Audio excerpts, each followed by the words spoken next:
একটা ভিডিও দেখছিলাম আর চিন্তা করছিলাম আমি যদি সাফল্য কথাতে যদি আসি তাহলে তো মানুষ তো গালি দিবে। আপনার হেডলাইনটা ছিল এমন, 1 গরু থেকে 100 গরুর মালিক, ইচ্ছা মতো ওনাকে মানুষ গালি দিচ্ছে।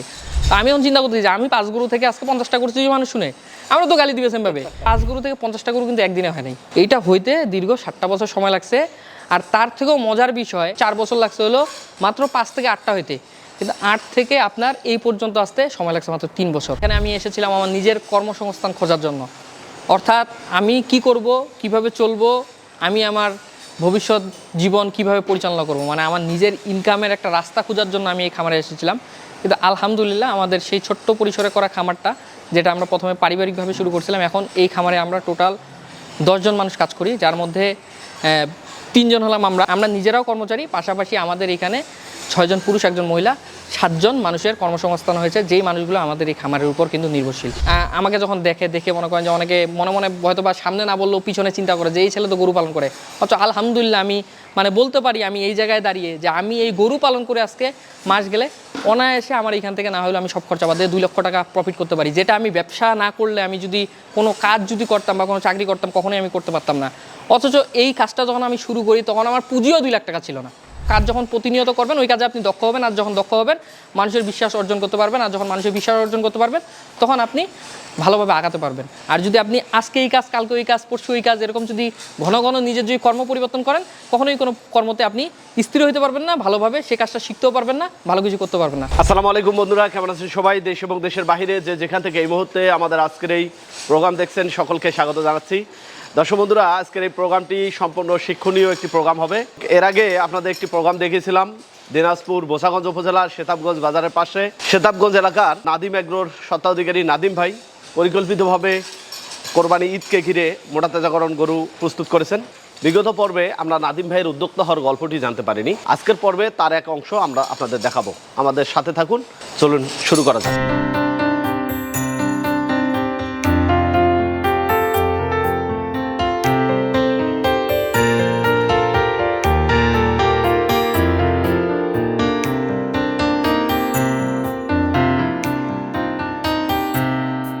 আসসালামু আলাইকুম। ওয়ালাইকুম আসসালাম ভাই। নাদিম ভাই কেমন আছেন? এই তো ভাই আলহামদুলিল্লাহ। এর আগে আমরা কোরবানি ঈদ সম্পর্কিত যে তথ্যগুলো দর্শকদের দিয়েছি, আজকে প্রথমে একটু আপনার উদ্যোক্তা হওয়ার গল্প জানতে চাই। এখানে আসার পেছনে যে গল্পটা, এটা অনেক মজাদার এবং এখানে ইন্টারেস্টিং কিছু বিষয় রয়েছে। যেমন আমার শুরুতে কখনোই মানে প্ল্যান ছিল না যে আমি খামারই হব বা খামার করব।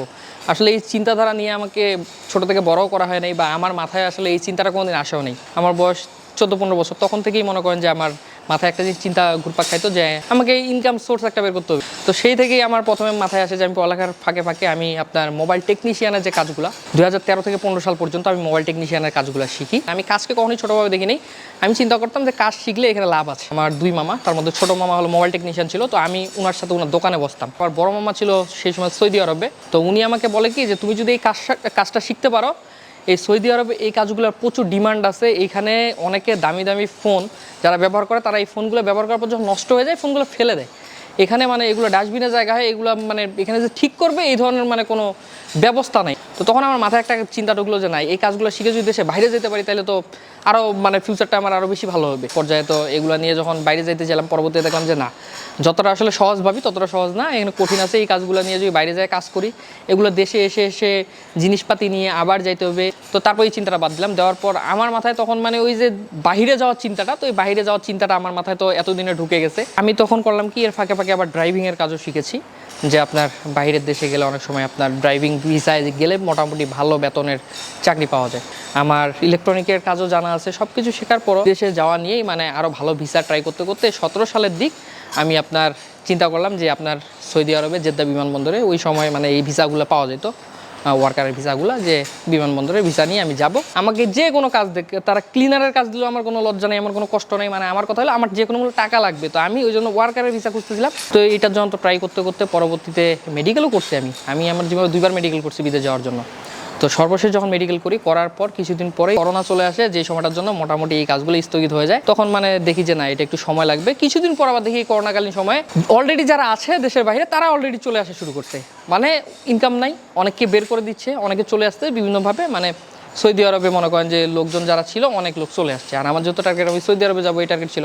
তো তখন দেখলাম যে না, আমার তো এটা তো হচ্ছে না, এখন তো ভিসা বন্ধ, পুরাতন লোকেই চলে আসতেছে, আমি নতুন করে যাই আবার কিছু করব বা যাব, এটা তো সম্ভব না। এখন একটা ফেসবুক পেজ, ইউটিউব চ্যানেল চালাই, অথচ ওই সময় আমি নিজেই ইউটিউবে মনে করেন যে এই গরুর ভিডিওগুলো দেখতাম, যে কীভাবে গরুর ফ্যাটেনিং বা গরুর দুধের কোন প্রজেক্টগুলোতে লাভ, এই ভিডিওগুলো সবসময় দেখতাম। দেখলাম যে হাড্ডি গাভী খামার অনেকেই করছে এবং এইখান থেকে মাশাল্লাহ একটা ভালো প্রফিট হয়।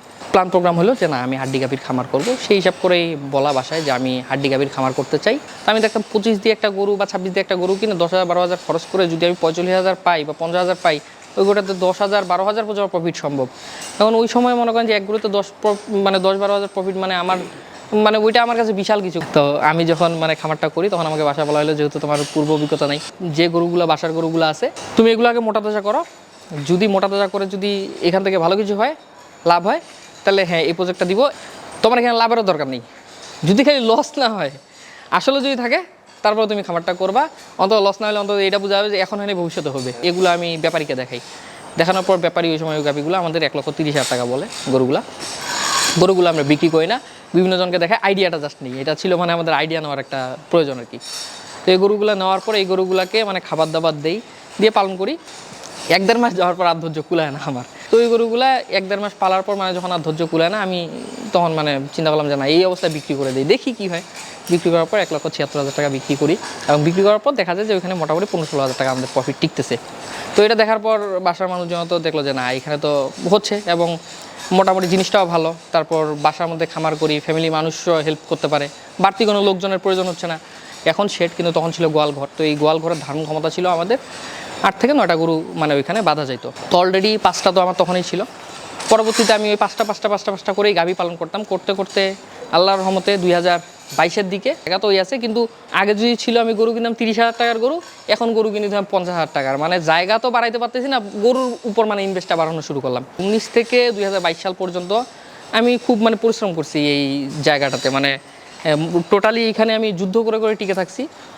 প্রফিট করছি, লস করি নাই, কিন্তু আহামরি খুব মানে লাভের মুখ দেখি নাই। ধরেন একটা গরুতে 5,000, 7,000, 5,000, 7,000 করে করে বের করে করে মোটামুটি তারপর যেটা পাইছি হয়তো বা মনে করেন যে সাধারণভাবে অন্য কোনো কর্মসংস্থানে যোগ দিলেও, চাকরি করলেও হয়তো বা এর থেকে বেশি কিছু পাইতাম না। মোটামুটি যেটা পাইছি খুব ভালো পাইছি, কিন্তু তারপরও মানে এইখানে তখন পর্যন্ত মানে উত্থানটা আমার শুরু হয়নি। বাট আমার উত্থানটা শুরু হয়ে হলো আপনার 22-এর পর থেকে। তখন মনে করেন যে আমার ইউটিউব চ্যানেলটাও যারা দেখছে তারাও অনেকে দেখছে আমার এই ভিডিওগুলো। যখন আমার ইউটিউব চ্যানেলটা হয় আমি সেই জিনিসগুলোই বলি, কারণ এই জিনিসগুলো মানুষ সার্চ দিয়ে পুরাতন ভিডিওগুলো দেখলেও পাবে। তখন আমার খামারে গরু ছিল 8টা, মাত্র 8টা গরু আমি পালন করতাম। 8টাই ছিল ষাঁড় গরু। তো ষাঁড় গরু পিছনে দেখতে সুন্দর লাগতো, বড় বড় 2টা ষাঁড় ছিল। এই 2টা গরুকে দেখানোর জন্য ভিডিও করতাম আর কি, ইউটিউবে আপলোড দিতাম। তো 8টা গরু বিক্রি করার পর ওগুলোর টাকা দিয়ে আমি পরবর্তীতে আমার খামারটা আরেকটু বড় করে আমি 15টার মতো গরু পালন করা শুরু করি। এই 15টা গরু পালন করতে করতে মোটামুটি 24-এর দিকে আমি সেটা আরও একটু বড় করে আমার 30টা গরু ক্যাপাসিটি করে ফেলছি। লাস্ট মনে করেন যে বাড়াইতে বাড়াইতে এখন এতটুকু আসছে। এখন আমি আপনাকে একটা জিনিস না বললে নয়, আমার কিন্তু এই উত্থানটা শুরু যখন হয়েছিল তখন আমার গরু ছিল মাত্র 5টা। এখন আল্লাহ দিলে আমার গরুর খামারের ক্যাপাসিটি 56টা, অলরেডি আছে এখানে 40টা, এবং কুরবানিতে আমাদের টার্গেট ছিল 50টা। তো আমাদের মোটামুটি একটু খড়টরের চাহিদার জন্য আমাদের মানে শেডেও খড় রাখতে হচ্ছে, এই জন্য আমাদের জায়গাটা একটু কমে যাওয়ার কারণে হয়তো 45-46টা গরু আমি কুরবানিতে বিক্রি করতে পারবো। অথচ এই গল্পটা কিন্তু শুরু হয়েছিল মাত্র 5টা গরু দিয়ে এবং ছোটো ছোটো গরু দিয়ে। এখন এক গরু বিক্রি করলে আলহামদুলিল্লাহ তখনকার 3 গরুর সমান টাকা হয়ে যাবে। মানে তখন 3 গরুতে যা পাইতাম এখন এক গরুর দামে এরকম। একটা ভিডিও দেখছিলাম আর চিন্তা করছিলাম, আমি যদি সাফল্য কথাতে যদি আসি তাহলে তো মানুষ তো গালি দিবে। কারণ কেন গালি দিবে? কারণ আমি একটা ভিডিও দেখছিলাম ওই সময়ে যে আপনার মানুষ অলরেডি একটা ভিডিওতে প্রচুর একজনকে গালি দিচ্ছে। কেন গালি দিচ্ছে? ওইখানে আপনার হেডলাইনটা ছিল এমন, এক গরুতে 100 গরুর মালিক। ওনার ভিডিওটা দেখছিলাম, তো ইচ্ছা মতো ওনাকে মানুষ গালি দিচ্ছে। তো আমি এখন চিন্তা করতেছি যে আমি 5 গরু থেকে আজকে 50টা করছি, যে মানুষ শুনে আমরা তো গালি দিবে সেমভাবে। কিন্তু মজার ব্যাপার আপনাকে আমি বলি, এই 5 গরু থেকে 50টা গরু কিন্তু একদিনে হয় নাই। এইটা হইতে দীর্ঘ 7টা বছর সময় লাগছে। আর তার থেকেও মজার বিষয়, 1 গরু থেকে 8 গরু হইতে সময় লাগছে আপনার 3 বছর বা 4 বছর। ধরেন যে আমি যে 19 সাল থেকে 23 সাল পর্যন্ত ধরি, আপনার 20, 21, 22, 23 4 বছর লাগছে হলো মাত্র 5 থেকে 8টা হইতে। কিন্তু 8 থেকে আপনার এই পর্যন্ত আসতে সময় লাগছে মাত্র 3 বছর। পূর্বে ভিডিওটাতে বলেছিলাম একপাশে সিরিয়ালে 12টা গরু কিছুদিন আগে বিক্রি করছিলাম, যেখানে আমি প্রফিট করেছিলাম 6 লক্ষ টাকা। ইনশাল্লাহ আলহামদুলিল্লাহ এটা টিকবে, এটার কোনো সন্দেহ নাই। এইখানে কোনো লুকোচুরি কিছু নেই, এটা মানে আমি পাবোই। তো এখন আমি 12টা গরুতে যদি 6 লক্ষ টাকা প্রফিট করতে পারি, 6টা মানে গরু আমি যদি ভালো মানের বাজার থেকে কিনি 6 লক্ষ টাকার উপর লাগবে না। 12টা গরু বিক্রি করে দেখেন আমার আরও 6টা গরুর টাকা আমি বাড়তি পেয়ে গেছি। এবং আমি এখানে টোটাল 12টা গরু বিক্রি করছিলাম 22.5 লক্ষ টাকা দিয়ে, ছোট বড় এভারেজ মিলে 12টা গরু 22.5 লক্ষ টাকা বিক্রি করছিলাম। এই 22.5 লক্ষ টাকার এই যে আমার পুরো শেডে আমি গরু ঢুকাই মানে 5.5 লক্ষ টাকা খরচ করতে পারিনি, কারণ অন এভারেজ এখানে 60,000-এর গরু আছে, 70 আছে, 80 আছে, 90 আছে, বেশিরভাগ আছে 80 থেকে 90-এর মধ্যে আর কি, 80, 82, 83, 80, 82, 83 এরকম বাজেটে। তো খুব বেশি হলে আনুমানিক যদি আমি সবগুলো 80 করেও ধরি বা এর থেকে বেশি করেও ধরি, 20 লক্ষ টাকার উপর গরু এখানে হবে না, কেনা গরু এর থেকে কমেই যদিও কেনা আছে। তারপর ধরলাম 20 লক্ষ বা 21 লক্ষ বা ধরলাম 22.5 লক্ষ টাকা। এই 22.5 লক্ষ টাকার গরু দিয়ে আমার শেড ভর্তি হয়েছে, অথচ এগুলোর জন্য আমার গরু কিন্তু বিক্রি করতে হয়েছিল এক পাশের গরু। পাশাপাশি এই গরুগুলো এক পাশের গরু বিক্রি করতে সব গরু ঢুকাইছি, আবার এই পাশেও আমাদের যে গরুগুলো ছিল এই গরুগুলো আমি যখন বিক্রি করছি এগুলো সব ক্রস ছিল, এগুলো তো প্রত্যেকটা গরুতে আমি আলহামদুলিল্লাহ 25,000-30,000 টাকা প্রফিট করছি। মানে আপনার এইবার বাজারটা খুব ভালো ছিল। এটা শুধু আমি না, যদি কেউ যদি একটা গরুও পালন করে সেও আমার সাথে একমত হবে এবং অবশ্যই বলবে আজকে থেকে 3-4 মাস আগে গরু কিনছে তারা যদি খামারে এনে গরুটা বেঁধে রেখে দিয়েছে তারপর ওই গরুতে লাভ হয়েছে, কারণ এই লাস্ট 2-3 মাসে গরুর দাম অনেক বৃদ্ধি পেয়ে গেছে, মানে অনেক বেশি হয়েছে, এই জন্য প্রফিটটা মানে বেশি হয়েছে। যে কেউ সেটা খামার হোক যে কোনো ব্যবসা হোক, এটা প্রথমে বড় হতে একটু কষ্ট হয়।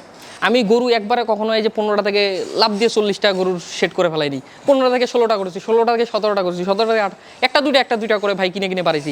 5টা গরু বিক্রি করলাম, 7টা যেয়ে কিনে আনছি, কারণ ওই যে আমার টাকাটা বৃদ্ধি পেয়েছে, লাভের টাকা আমি আর অন্য কোথাও ইনভেস্ট করিনি এখন পর্যন্ত আমার সেটে। প্রবাসে না গিয়ে এই সেক্টরে কাজ করতেছেন, ব্যক্তিগতভাবে এখন কেমন আছেন এবং পারিবারিকভাবে আপনারা সবাই মিলে এখন কেমন আছেন? আমি কেমন আছি বলার আগে আমাকে বলতে হবে যে আমরা সকলে কেমন আছি, কারণ এইটা এখন আর আমার একা পরিবার না, এখানে কিন্তু আমাদের মোটামুটি অনেকজনের একটা পরিবার হয়ে গিয়েছে। যখন খামারটা শুরু করি তখন এখানে আমি এসেছিলাম আমার নিজের কর্মসংস্থান খোঁজার জন্য, অর্থাৎ আমি কি করব, কিভাবে চলবো, আমি আমার ভবিষ্যৎ জীবন কিভাবে পরিচালনা করব, মানে আমার নিজের ইনকামের একটা রাস্তা খোঁজার জন্য আমি এই খামারে এসেছিলাম।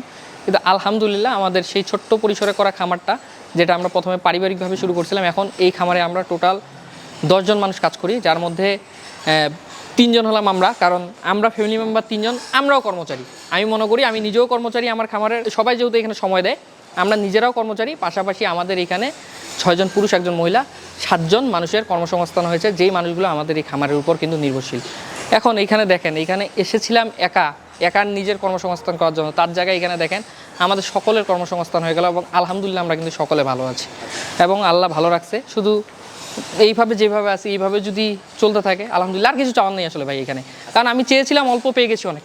আলহামদুলিল্লাহ। এই জায়গা থেকে দেশের যারা তরুণ শিক্ষিত বেকার যারা কিছু করতে চায়, আপনার এই বাস্তব অভিজ্ঞতাটা তাদের মাঝে একটু শেয়ার করে দিবেন, আসলে যারা এখনো হতাশ চিন্তা করতেছে কি করবে, পেশা হিসেবে কি করলে ভালো হবে। যে কোনো জিনিস আপনি যদি করতে চান, দুনিয়াতে শুধু আপনাকে গরুর খামার করতে হবে এরকম কোনো মানে নেই। আপনি যে কোনো খামার বা যে কোনো ব্যবসা, যে কোনো কিছু হালাল উপার্জন করবেন। সব থেকে বড় কথা হলো জিনিসটা হতে হবে হালাল। ব্যবসা আল্লাহ তাআলা যেহেতু ব্যবসাকে হালাল মানে করেছে, তো আমরা ব্যবসা লজ্জা ভয় মানে কোনো কিছু ছাড়াই আমরা কিন্তু করতে পারি। এই গরু পালন দেখলে অনেকে নাক ছিটকায়।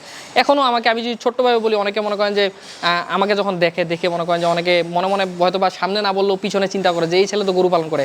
অথচ আলহামদুলিল্লাহ আমি মানে বলতে পারি আমি এই জায়গায় দাঁড়িয়ে যে আমি এই গরু পালন করে আজকে মাস গেলে অনায়াসে আমার এইখান থেকে না হলে আমি সব খরচা বাদ দিয়ে 2 লক্ষ টাকা প্রফিট করতে পারি, যেটা আমি ব্যবসা না করলে, আমি যদি কোনো কাজ যদি করতাম বা কোনো চাকরি করতাম কখনোই আমি করতে পারতাম না। অথচ এই কাজটা যখন আমি শুরু করি তখন আমার পুঁজিও 2 লাখ টাকা ছিল না। ইনশাল্লাহ পরবর্তীতে আমি আস্তে আস্তে আমার পুঁজি এখানে ইনভেস্ট করেছি, বাট যখন শুরু করি তখন 1,30,000 টাকা ব্যাপারীকে গরু দেখায় ওই স্বপ্ন নিয়ে খামার শুরু করছিলাম। অথচ আজকে 2 লাখ টাকা আমার এই খামার থেকে প্রতি মাসে আমাদের চলে আসে, অন্যান্য কিছু বাদ, শুধু খামার। এখানে এমন কিছু না যে আমরা অনেক কিছু করি সব টাকা মিলে, এটা আমাদের শুধু খামারের এটা নেট প্রফিট প্রতি মাসে।